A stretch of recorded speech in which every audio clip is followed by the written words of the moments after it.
The climate evangelist Chris Bowen, I love calling him that because that's exactly what he is, will sign us up this week in Egypt to reducing methane emissions by 30%. Michael, why do we make pledges like this before a plan comes into existence? It's the cart before the horse again. Well, the cart before the cow. Anyhow, he'll be going around installing corks in all cows' bottoms, from what I read. But look, it's what a ridiculous, leadership by slogan. I mean, more serious. My friend, the former president of the ACTU, Jenny George, says there's a gas power station in New South Wales. It doesn't start till the end of next year, but the coal-fired power station goes offline. What does the aluminium works in the Illawarra do in the meantime, Chris Bowen? Where do they get their power? That's an equally good question to Matt Keane too. These climate evangelists, they just don't seem to jive with reality. Yeah, he is the chief evangelist. This is part of what he had to say yesterday.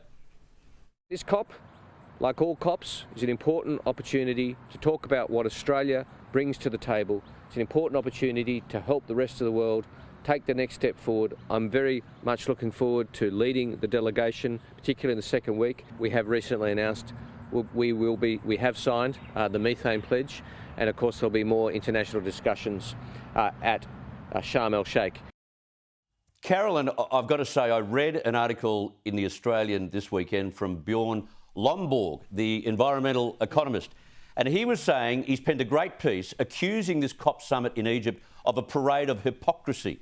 He wrote, for instance, that while the richest countries will lecture the poor countries to avoid those bad fossil fuels, many of them have increased their use of gas and coal 11-fold.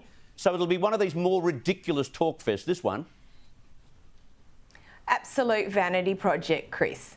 Achieves absolutely nothing. And when you actually look at a lot of the European countries, and they're about to go into their winter, so Germany has changed the definition of clean energy to include nuclear and gas, but they're opening up coal-fired power stations as well. Actually, it was reported a couple of weeks ago that they're mowing over a wind turbine farm to get to the coal underneath it, because that's how desperate they are to keep warm this winter and in winters going forward, and obviously keeping their manufacturing going and viable. So they're all, it's performative. It's like one big climate liturgical dance, and none of them have any substance, any credibility whatsoever. Oh, you're on fire. Holly, Longberg also writes that solar panels and wind turbines are too weak to power stoves and heaters. And in contrast, grid electrification in third world countries, which means fossil fuels, increases income and reduces poverty. In other words, renewables right now just don't cut it. Well, renewables are also renewable because they need to be replaced every 25 years, so the longevity isn't there either. But this wonderful plan that Minister Bowen set out with the 80% renewables by 2030 or whatever he's going on about this week, we require 22,000 solar panels to be installed across this country every day. Every day. We need 40 wind turbines every month. Where are we getting them from? Where are they going?